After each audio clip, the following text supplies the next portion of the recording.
پوچھ صدیق اکبر رضی اللہ عنہ سے وفات رسول کے بعد کس نے ہنسنا چھوڑ دیا؟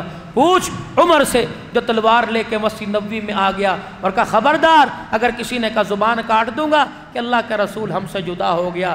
پوچھ اس اونٹنی سے جس پر سوار ہوا کرتے تھے، مدینے کی گلیوں میں چھلانگے مارتی پھر رہی تھی اور بھاں بھاں کرتی، صدیق کہتے میرے سامنے آ کے کھڑی ہو کے سر ہلا رہی تھی کہ صدیق آج مدینے کی گلیوں میں تو اکیلا نظر آ رہا ہے، تیرا یار کہاں چلا گیا؟ کہ بھاں بھاں کرتی پھر مسجد نبوی کے اندر آ کر جھانکتی اور صحابہ کے چہروں کو دیکھتی اور ہم نے اس کی اکھیوں سے آنسو گرتے ہوئے دیکھے۔ صدیق کہتے 14 دن اونٹنی زندہ رہی، قصوہ جس پر نبی بیٹھتے تھے، 15واں دن کا سورج نہیں طلوع ہوا تھا، آئی حضور کے روزے کی چوکٹ پر اپنے سر کو جھکایا اور روتی ہوئی دنیا سے رخصت ہو گئی۔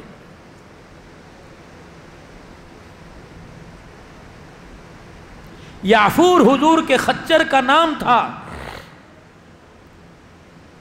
مسجد نبوی کے باہر آ کے کھڑا ہو گیا اور کہنے لگا اللہ کے نبی میں اپنے خاندان نسل میں ایک ہی بچا اور میری پچھلی نسل میں بڑے نبیوں کی خدمت کی، میری نسل میں سواری بڑے نبیوں نے کی ہے ہمارے پہ، اگر قبول فرما لیں تیری شان تو نہیں میرے پر بیٹھنے کی، اپنا ہاتھ لگا دیں میرا بھی کام بن جائے گا، میں جانوروں میں اعلیٰ ہو جاؤں گا، تیری خدمت کروں گا، تیرا نوکر بنوں گا۔